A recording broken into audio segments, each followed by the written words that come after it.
Salut bande de geeks lumineux, bah oui ça fait un moment que j'ai pas fait de vidéo où je parle de trucs de cuisine ou de fer à repasser ou de caméra. Hein. J'avais la flemme, j'étais démotivé, j'étais en mode ras-le-bol. Ça fait 15 ans qu'elle existe ma chaîne. Ouais, et ça fait 15 ans aussi, figurez-vous que c'est un drôle d'anniversaire cette année. C'est l'anniversaire de mes 15 ans de collaboration avec Lumix. Et c'est l'anniversaire aussi de mes 15 ans d'utilisation des GH. J'ai commencé avec le GH1. Ouais. Alors pour ceux qui ne me connaissent pas, je m'appelle Emmanuel Pampuri, je suis réalisateur, photographe et plein d'autres choses encore. J'accompagne des gens en devenir, voilà, je suis coach. Mais là, on ne va pas parler de ça, on va parler d'une nouveauté Panasonic qui est annoncée ici, maintenant, ce soir. Si tu regardes cette vidéo, on est le 5 juin et à 23 h, aujourd'hui, Panasonic a annoncé le GH, 7e du nom. J'ai connu les 7 versions du GH. GH1, GH2, GH3, GH4, GH5, 5S, le 6 et le 7. Alors, je ne vais pas faire une review là tout de suite. L'idée, c'est vraiment de participer à ce mouvement et cette annonce mondiale qui se fait en direct depuis Cinegear. Cinegear, c'est le salon le plus emblématique et le plus important de tout ce qui est annonce, nouveauté matérielle pour tout ce qui touche au cinéma numérique. Ce qui est très intéressant, c'est de voir que Panasonic a décidé de positionner ce GH7 comme un outil cinéma. Est-ce que c'est une caméra cinéma? Je vais poser la question à mon ami Mathieu Misiraka, qui saura certainement mieux que moi répondre à cette question. Alors pour moi, d'emblée, oui, parce qu'il n'y a pas de grosse différence avec le GH6. Peut-être que c'est là qu'il y a un petit truc qui peut être un petit peu difficile à avaler pour ceux qui ont acheté un GH6 il y a à peine un peu moins de 2 ans. Le GH7 va combler les failles du GH6 essentiellement avec quelques nouveautés qui sont vachement intéressantes. Donc une que je ne connais pas au moment où j'enregistre cette vidéo parce qu'elle doit être annoncée pour le lancement à Cinegear. Mais ce que je sais d'ores et déjà, puisque ça fait à peu près une petite semaine que je travaille et que j'utilise ce GH7, c'est qu'il y a quand même vachement d'améliorations, notamment celle que tout le monde attend, c'est-à-dire l'implémentation de l'autofocus à détection de phase sur le GH. Alléluia, c'est enfin arrivé.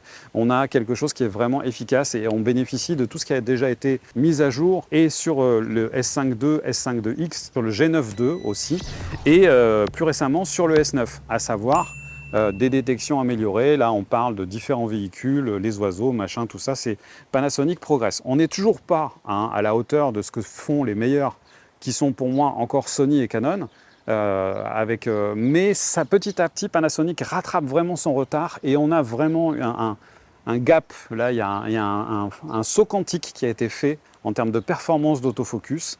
Voilà, c'est pas la seule nouveauté par rapport aux dernières annonces de Panasonic. Il y a aussi la gestion des luttes, comme sur le S9, vous allez pouvoir bricoler des luttes si vous avez besoin directement d'imprimer l'image sur la carte mémoire avec une lutte appliquée, c'est possible, ou en prévisualisation, si vous préférez utiliser le log, enregistrer en log et visualiser en lutte. Il y a aussi toutes les dernières nouveautés qui ont été annoncées, à savoir la connexion en réseau avec la possibilité de gérer des proxys, d'envoyer des proxys sur Frame.io.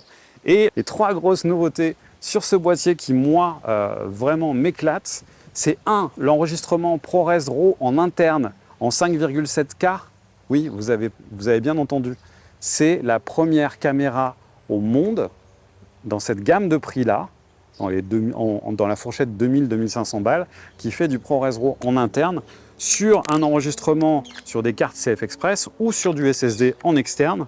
Ça, c'est vraiment un truc pour moi qui est énorme. J'espère qu'il va y avoir d'autres codecs RAW. Pourquoi pas le Blackmagic RAW? On peut rêver. Est-ce que ça va être l'annonce de ce soir?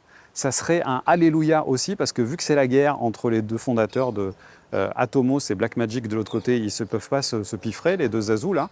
Ça serait bien qu'on enterre la hache de guerre, parce que pour les utilisateurs, ça serait bien qu'on puisse choisir sa caméra, non pas en fonction du logiciel qu'on va utiliser derrière, mais vraiment en fonction des besoins fondamentaux qu'on a en termes de performance et de qualité.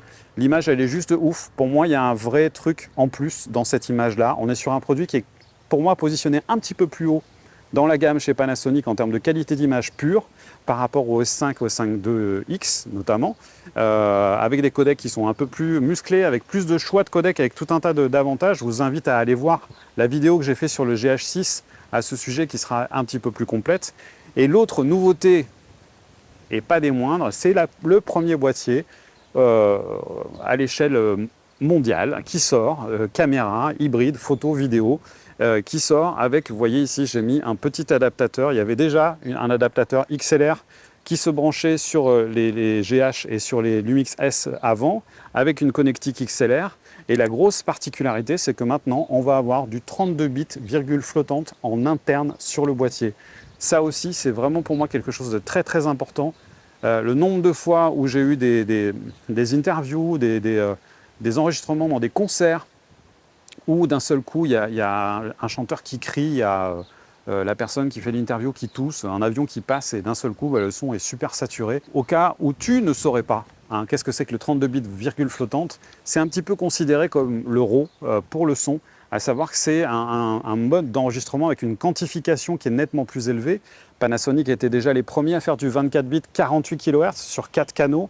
Là, on est donc 32 bits virgule flottante, ça veut dire qu'on va avoir une capacité d'enregistrement d'une dynamique entre des sons très très faibles et des sons très très forts qui est juste énorme. Alors moi, je suis très très très excité par ce boîtier. Je suis bien conscient du fait que c'est un boîtier de niche qui va être vraiment orienté.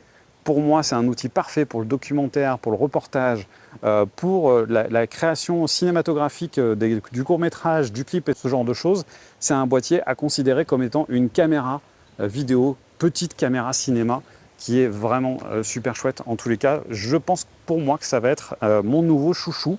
Je ne vais pas délaisser pour autant la gamme S, parce que le plein format a certains avantages. Alors si tu n'es pas un aficionados du bokeh et que tu as envie de t'amuser aussi et d'explorer d'autres fonctionnalités, notamment en termes de robustesse, de tropicalisation, l'enregistrement sur un support qui est nettement plus fiable que la carte SD avec ses cartes CF Express, peut-être que c'est pour toi. Et si tu es un amoureux des GH depuis longtemps comme moi, si tu suis cette gamme et si tu penses que le micro 4 tiers, c'est un vrai truc qui peut être intéressant, c'est certainement le truc que tu attendais. Voilà, merci d'avoir regardé cette vidéo. Je vais revenir très très bientôt avec une vidéo complète pour célébrer mes 15 ans de collaboration avec Lumix et aussi mes 15 ans d'utilisation des GH.